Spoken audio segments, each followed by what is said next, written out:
இந்த பசங்க இந்த அம்மா அப்பாக்கும் வந்திருக்காங்க. இந்த அம்மாவும் அவங்க பசங்களுக்காண்டி தடப்படல விருந்தெல்லாம் ஆக்கி பரிமாறிட்டு இருக்காங்க. அப்பன்னு பார்த்து பெரிய மருமக வாந்தி எடுக்க ஆரம்பிச்சிட்டாங்க.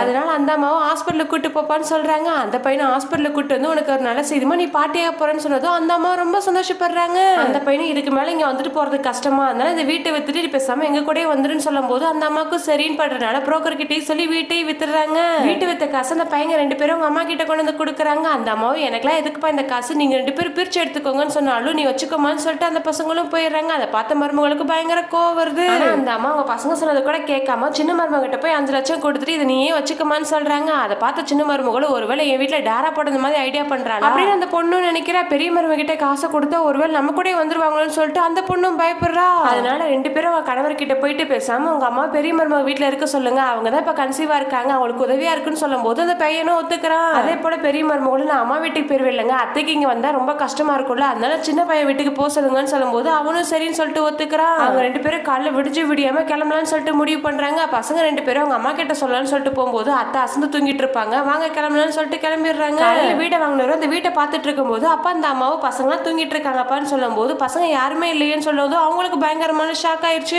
2 பசங்களும் தன்னை கைவிட்டாங்கன்னு சொல்லிட்டு ரொம்ப மன வருத்தப்பட்டு உட்காந்துருக்காங்க. அப்ப புரோக்கர் வந்துட்டு காசை யார்கிட்ட கொடுத்தீங்கன்னு சொல்லிட்டு கேட்கும்போது மருமக கிட்டன்னு சொல்றாங்க. அதை கேட்டு அவர் ஏமா இப்படி ஒரு தப்பு பண்ணீங்க, பேசாம என் கூட வாங்கம்மா நான் உங்களை நல்லா பாத்துக்கிறேன்னு சொல்லும் போது ஏற்கனவே மனசோடைஞ்சு அந்த அம்மா இறந்தே போயிட்டாங்க.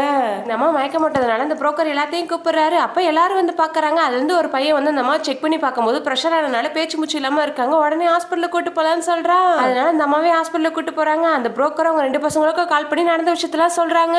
அது தெரிஞ்சுக்கிட்டு அந்த 2 பசங்களும் அம்மா அப்பாக்கும் வராங்க. அந்த இடத்துல அவங்க அம்மாவையும் காணோம். அவங்களும் தேடி பாக்குறாங்க. ஆனா அந்த அம்மா தொலைஞ்சே போயிட்டாங்க. கொஞ்சம் மாசம் கழிச்சு அந்த அம்மாவும் ஒரு மாதிரி பித்து பிடிச்சி பசங்க பேரை சொல்லிக்கிட்டே ரோட்ல தெரிஞ்சிட்டு இருக்காங்க. அந்த பக்கம் சின்ன மருமகளோட வளகாப்பு வீட்டுக்கு போயிட்டு வந்து எனக்கு ஒரு குழந்தை இல்லை, இந்த பொண்ணு என்ன பாவம் பண்ணாலும் அதனாலதான் குழந்தை இல்லைன்னு சொல்லிட்டு எல்லாருமே பேசினாங்க. ஒருவேளை அத்தைக்கு பண்ண பாவம் தான் எனக்கு குழந்தை இல்லாம போச்சோன்னு சொல்லிட்டு பயங்கரமா வருத்தப்பட்டு பேசிட்டு இருக்கா.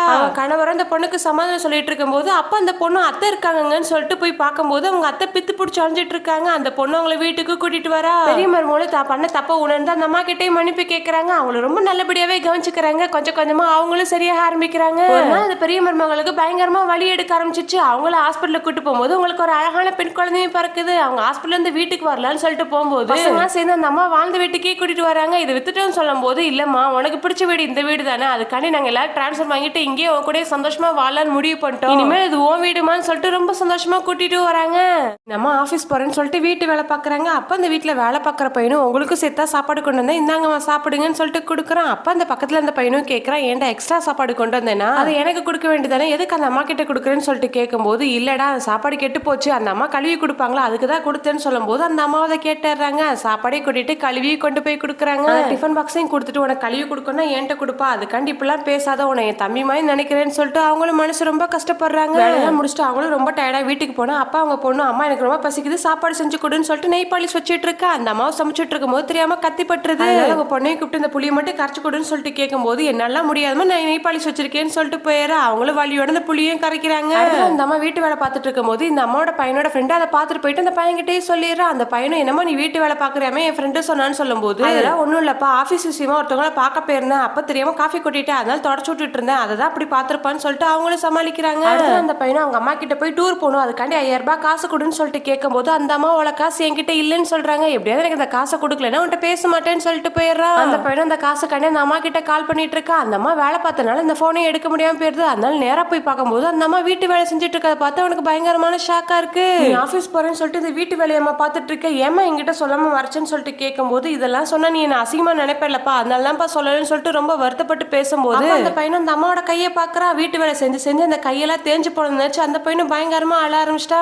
அந்த அம்மா வீட்டு வேலை பார்க்கலாம்னு சொல்லிட்டு போகும்போது எல்லா வேலையும் ஆல்ரெடி பண்ணி வச்சிருக்காங்க. யாரா அந்த பண்ணான்னு சொல்லிட்டு பார்த்தா அவங்க பொண்ணு தான் பண்ணிருக்காங்க.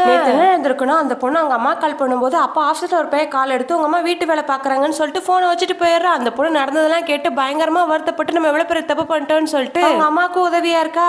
இந்த அம்மா பொண்ணு கூலி வேலை பார்த்தது அவங்க 2 பேர்த்து வீட்டையும் பாத்துக்கிறாங்க. அப்ப இந்த அம்மாவோட வீட்டுக்கு நைட்டு 2 பசங்க வந்துட்டு காலையில போயிடுறாங்க.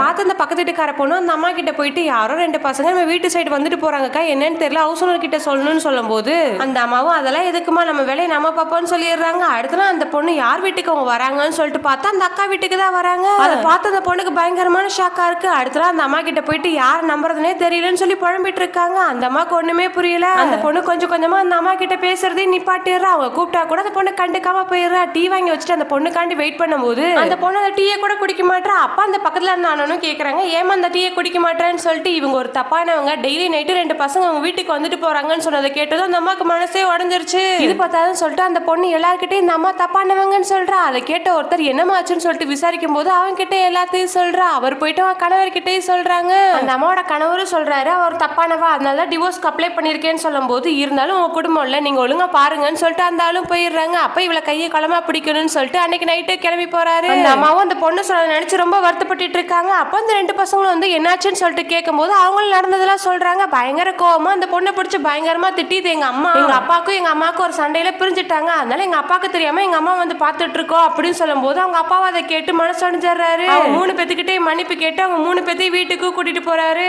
இந்த பொண்ணு ரோட்ல நடந்து போயிட்டு இருக்கும் போது அப்ப இந்த பொண்ணு ஏமாத்தினவ பைக்ல வந்துட்டு இருக்கா. அப்ப அந்த பையனும் வந்து கேக்குறா, வா தனியா நடந்து போறல உன்னை வீட்டுல விட்டுறேன்னு சொல்லிட்டு அந்த பொண்ணு வேணும்னு சொல்லிட்டு வீட்டுக்கு போயிடுறா. அடுத்து அந்த பையனை பில் பே பண்ண முடியாம இருக்கும்போது அப்ப அந்த பொண்ணு பில்லையும் பே பண்றா. அப்ப அந்த பையனும் கேக்குறா, அந்த வெயிட்டை தூக்கிட்டு எப்படி வீட்டுக்கு நடந்து போவா, வா உன்னை விட்டுறேன்னு சொல்லிட்டு வீட்டுக்கு கூட்டிட்டு போறா. அந்த பொண்ணு தண்ணி குடிச்சிட்டு போலான்னு சொல்லிட்டு வீட்டுக்கு கூப்பிடுறா.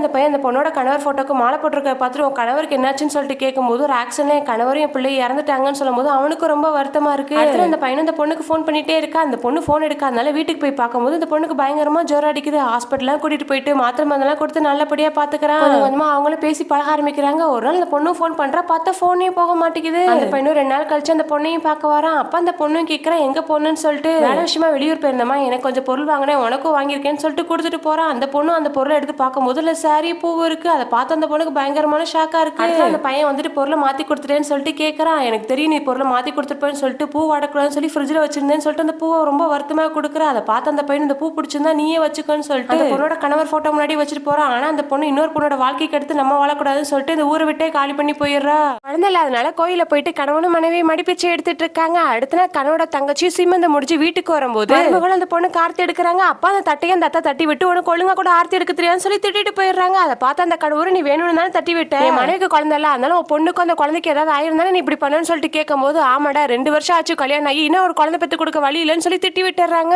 மட்டும் இல்லாம அந்த அம்மாவோட தம்பியும் இங்க பார்க்கா, இந்த பொண்ணு கல்யாணம் ஆகி 2 வருஷம் ஆச்சு இன்னும் குழந்தை பெத்து கொடுக்க வழி இல்ல, 1 வருஷம் பாப்பா, அதுக்கப்புறம் மாப்பிளைக்கு வேற யாராவது கல்யாணம் பண்ணி வச்சிடலாம்னு சொல்லிட்டு பேசிட்டு இருக்கிற அந்த பொண்ணும் கேட்டாரா. அதை கேட்ட அந்த பொண்ணு மனசு உடைஞ்சு போயிட்டு நீங்க வேற யாராவது கல்யாணம் பண்ணிக்கோங்க, என்னால உங்களுக்கு குழந்தை பெத்து கொடுக்க முடியும்னு சொல்லிட்டு அந்த பொண்ணு பயங்கரமா அழ ஆரம்பிக்கிறா. அதை பார்த்த அவ கணவர் குழந்தைல ஒரு விஷயம் இல்லமா, நீ தான் எனக்கு முக்கியம்னு சொல்லிடுறாரு. அடுத்த அந்த பொண்ணுக்கும் 4 தள்ளிப்பு இருக்குன்னு சொல்லிட்டு அவ கணவரும் ஹாஸ்பிட்டலுக்கு கூட்டு போறாரு. பார்த்து அந்த பொண்ணு கன்சீவா இருக்காங்கன்னு சொல்றாங்க. இந்த பொண்ணு கொஞ்சம் வீக்கா இருக்கனால நல்லபடியா பாத்துக்கோங்கன்னு சொல்லி அனுப்பிச்சு வைக்கிறாங்க. அந்த கணவர் அந்த பொண்ணு ரொம்ப நல்லாவே பாத்துக்கிறாரு. ரொம்ப சந்தோஷமா தாங்கன்னு தாங்கிட்டு இருக்காரு. 3 வருஷம் வேலை விஷயமா வெளியூர் போறனால அவங்க அம்மா கிட்ட சொல்லிட்டு அந்த பொண்ணு பத்திரமா பாத்துக்கோங்கன்னு சொல்லி விட்டுட்டும் போறாரு. ஆனா அந்த அம்மா அதெல்லாம் பெரிய விஷயமா எடுத்துக்காம அந்த பொண்ணு போய் வேலை செய்யன்னு சொல்றாங்க. அந்த பொண்ணு முடியாம துணியெல்லாம் துவைச்சு போடுறா, வீட்டெல்லாம் தொடச்சிட்டு இருக்கா. அப்ப கால் தவறி கீழே விழுந்து அந்த பொண்ணுக்கு இடுப்புல அடிபட்டு குழந்தை இறந்துருது. அந்த கணவர் வேலை முடிஞ்சு வரும்போது அப்போ ஒரு லெட்டர் இருக்கு. அதுல அந்த பொண்ணு உங்களுக்கு என்னால குழந்தை பெத்து கொடுக்க முடியாது, அதனால வீட்டு விட்டு வெளியே போறேன்னு சொல்லிட்டு எழுதிருக்கா. அதுல பயங்கர கோவப்பட்டு அவங்க எல்லாத்தையும் பிடிச்சி பயங்கரமா திட்ட ஆரம்பிச்சிட்டாரு. பொண்ணு மாதிரி அவளையும் பாத்துருந்தா இன்னொரு என் குழந்தை உயிரோட இருந்திருக்கும், இதுக்கு மேல இங்க இருக்க மாட்டேன், என் மனைவி போன இடத்துக்கே நானும் போறேன்னு சொல்லிட்டு அவனை வீட்டை விட்டு கிளம்பி உங்க மனைவியை தேட ஆரம்பிக்கிறா.